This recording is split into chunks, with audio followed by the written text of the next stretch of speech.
I've talked about this, a few times, saying, hey, it's coming, it's coming, it's coming. But you know what just arrived? As I said in my previous video, I now have the Ender 7.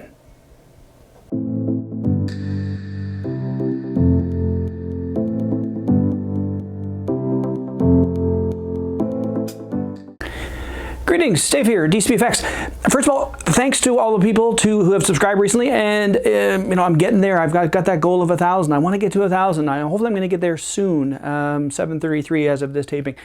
So if you're here checking out some information or trying to find information on the Ender 7 and you like what you see, hey, please give me a subscribe. I really would appreciate it. And I'm going to keep doing reviews of printers.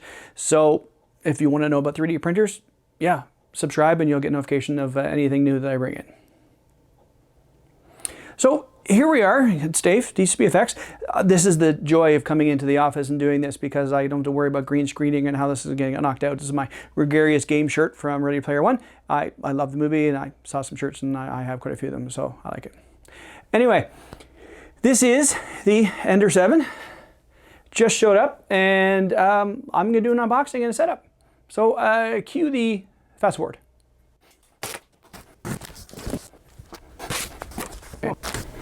That actually is not bad. That's not a full kilogram, but that's well, it's half a kilogram. Better than you get for most printers, so that's pretty good.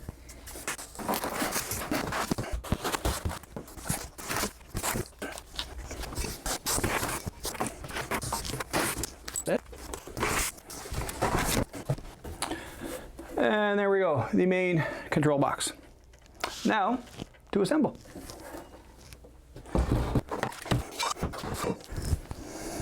So here's the whole setup. You've got the main bed, you've got the back rail, and you got 2 side rails, and over here you've got the top. So it's pretty simple setup from what I've been able to read online. I looked at the Creality official setup, so get that together pretty quickly.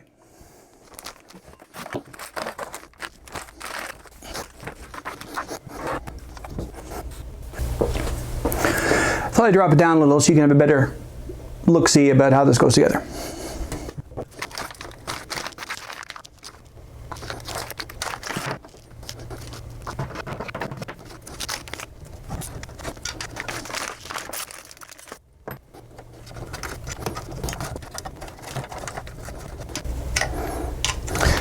Now, one thing that's important, right here on this side at the very back, the back one, you're supposed to put a lock washer on. It is in the instructions, but it is hard to see, so just make sure you do that when you're putting this together.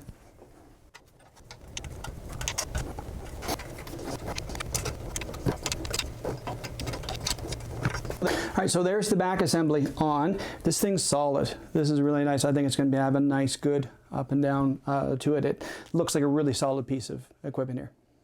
So, next.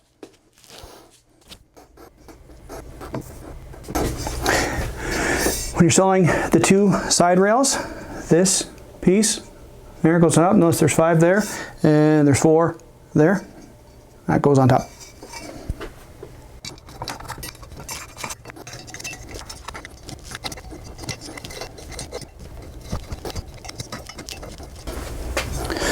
Okay, well that's one. Better do the other.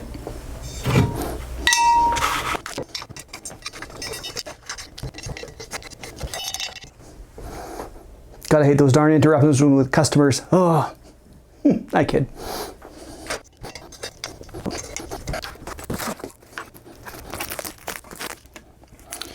All right, so now it's time to mount the bed.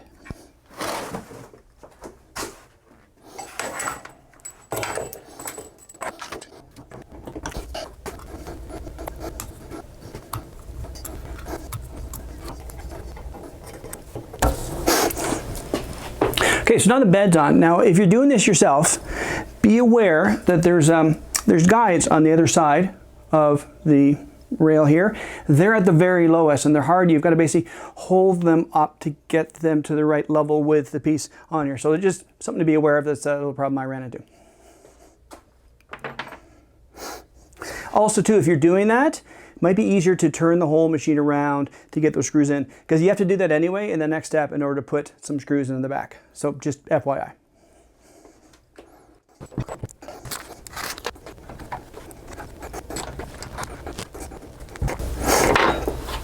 So now we've got screws in here as well to really support this back plate. It's an odd design where the plate is only suspended at the back and out, but we'll see how that works out.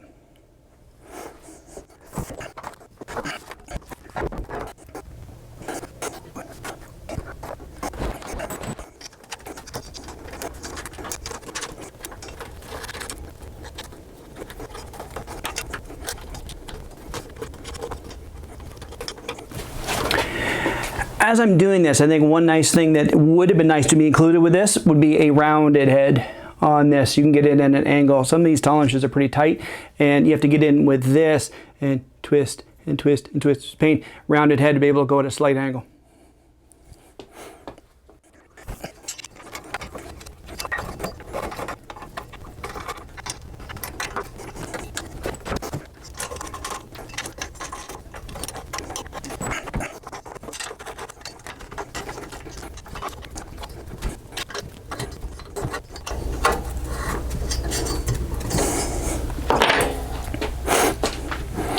All right, you still have to put on the filament holder and then a small guard, but since I've already got it sort of sideways and, well, almost to the back of me, I might as well plug in the connectors now.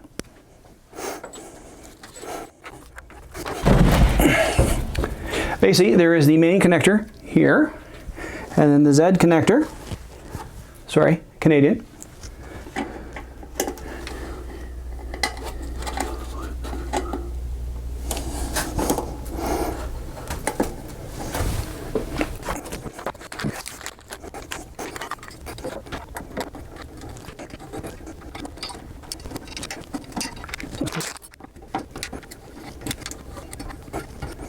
So there's the filament holder on, and the one last thing is there's a nice, it's cosmetic, there's a nice little cover that goes over all the screws on the back here.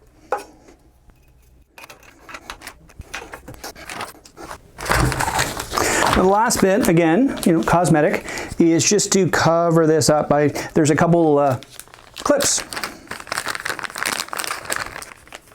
right here that just clip the ribbon cable and just put it on there, so it doesn't not just flopping around.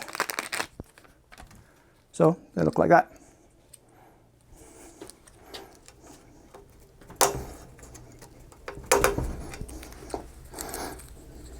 I guess it also makes sense too, it keeps it out of the way of the wheel. And there we go. So that is it, assembled. So there we go. There it is, assembled backwards. Let me turn that around.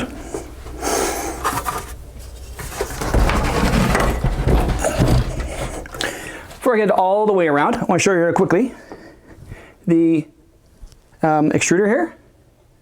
It's dual gear, metal gear. So it looks pretty solid. It looks like it's going to be quite nice to feed through the tube into the hot end.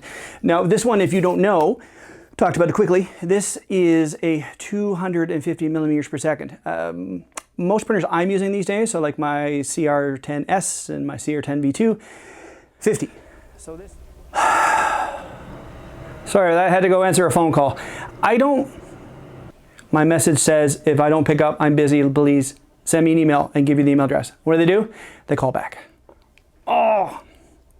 Anyway, so as I was saying, it's a metal dual head extruder. It's going to be really quite nice. And this is 250 millimeters per second rather than 50 millimeters per second. So it means it's going to hammer stuff out that much faster. So whereas I would take a day to do a tricorder, I can do 1.5 a day. Apparently, we'll see. So I'm going to now get the last few pieces in. This has got to be plugged in, the heated bed. And then I'm going to fire up the slicer and I'll get some things going. But this is a quick start. So is it hard to assemble? No, but I'm handy. I fix things all the time. Not as bad as the Suramundi one, which was a beast to put together and turns out it didn't even work.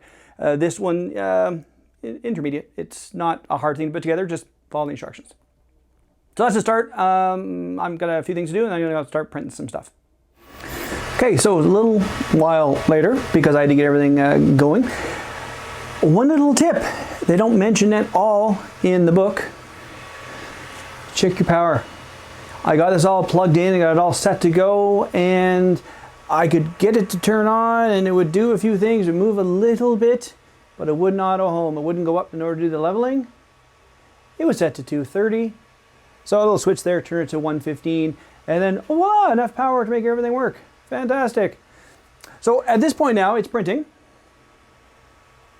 So it's working. It's going. It took almost nothing to level, but leveling in itself is more of an art than a science. It's by feel. So far, it seems to be going well. I'm using the filament that came with it. They also sent me a roll of PLA Plus. I was talking to the wife about this. This is funny. I've had several rolls of filament sent to me to test out. First sent a roll of PLA Plus bright orange. You saw some of my prints from that. Then when I got the Viper, they sent me violets, which you've seen some of those. Now they sent me a purple. So I guess it's what's not moving, send it to Dave, which makes perfect sense because I'm going to be really using it just to hammer out this. I'm not using it for finished prints, just how does this print? So it makes good sense. So all in all, it took me, I guess, about 20 minutes to put together. I know what I'm doing, so it's a little bit easier. A great video on the drive that comes with it on how to do it. Basically, it's a full assembly video, so very similar to what I did, only it's got nicer music. But it tells you what you need to do. Put this here, put this here, put this here. But I wish it had said something about changing the power switch right there. It's 230, 115. So what I'm going to do now is, here it is. It's together. It's working. Compared to how the Surmoon D1 was such a pain to put together, and then it wouldn't even print or adhere, or even move so much. This one, so far, thumbs up compared to that. Because it's the same type of printer. It's the bed that moves, not the extruder that moves. So a little different situation. So we'll see how this goes. I'm printing the rabbit. It was on the card. I now need to figure out how to slice. There's nothing on it. There's no profiles for Cura on the card. There may be something on their site, or maybe I have to use the Cura slicer, the Creality slicer that they have available. I know they do have one available, and I do have it available for Mac, so I'll download that. I'll take a look tonight and see what I can come up with and start throwing some of my prints at it, because it's one thing to do a pre-slice and everything from them, or even a Benchy, but we don't print those things. We want to print stuff. I want to print tricorders and comms and things like that. So how does it do that? So that is my, I guess, unboxing and setup. And yeah, what I'll do is I'm going to sort of cut the video here, and I'll come back tomorrow with some prints, and then that'll be my initial unboxing video. So see you guys tomorrow. Well, here we are, day 2, and I've got the rabbit printed, and this thing, beautiful, printed in about 4 hours, which is amazing. Like, look at the quality on that. Fantastic. Now I just want to show this quickly. While I'm printing a Benchy, this is how loud it is. I think just because of the speed of the system. Now the funny thing is, if I do this, it goes away. So something is not quite right. Something doesn't quite jibe right. It's a little bit off. Whether I want to put a small weight on top of this or not, I don't know. If I let go, it goes up again. So not the quietest machine, especially, but you know, it's a trade-off for the speed. So more things to print. I got a few more things I'm going to print out before I, come back. So I'll be back a little later today. Okay, a few more things off of the print bed. A few fails. I find that these texture beds a little bit more finicky. You have to work a little bit harder to get it right, but once it's right, it's right for good. So here's some of the stuff I've made. Now, I showed you the rabbit, but here's the rabbit again. Cute little bunny.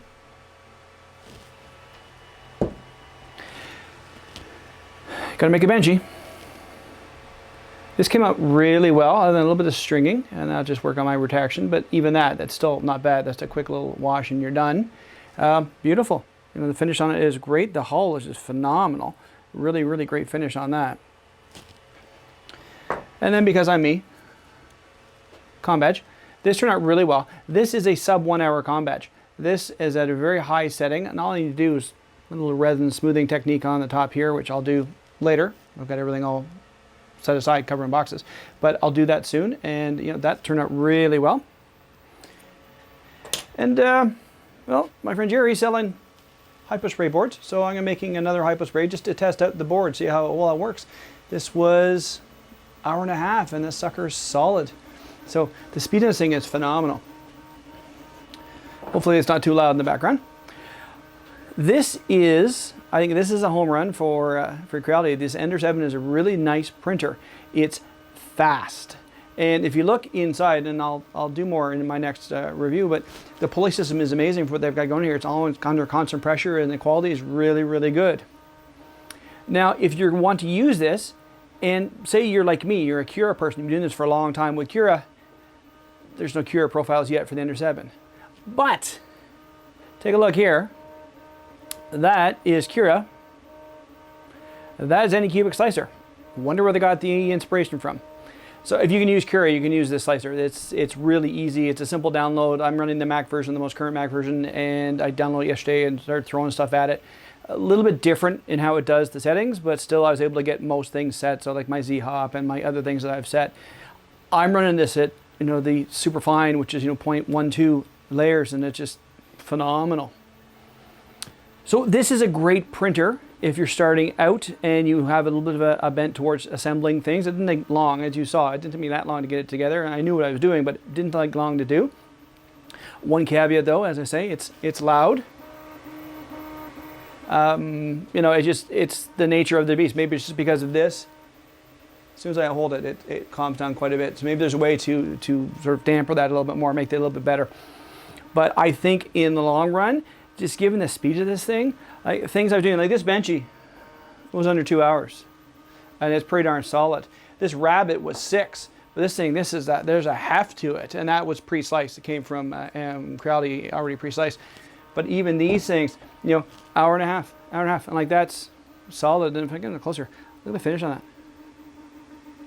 It's just beautiful. A little bit on top to finish off, but these parts here get finished they're covered by handles anyway, so it doesn't really matter. The parts here are beautiful on the side, and the parts that aren't going to show, it doesn't matter. So I think Creality's got another hit in the hands, and you know me, I am a Creality fan. I really am. I like their printers. I have a 10S, I have a 10B2. I like the other ones they've come out with. This is nice. The Ender 7 is a great printer. So that is review 1, or as I like to say, I do 3 reviews. I do a unboxing and setup, a few quick prints. Then I throw a lot of prints at it. They've given me as I said, a kilogram worth of filament. I'm going to go through most of that and printing things just to test tolerances and everything else. But yeah, this is a great printer. I'm really quite impressed with the speed of it and the quality of it. It's really quite nice. So that's my review for today, and I'll be checking back in with you soon with some more reviews on this.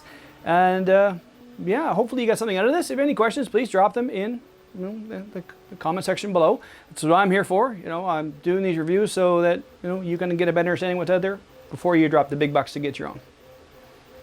So that's all for today. Hope everyone have a great day, and we'll talk to you all later.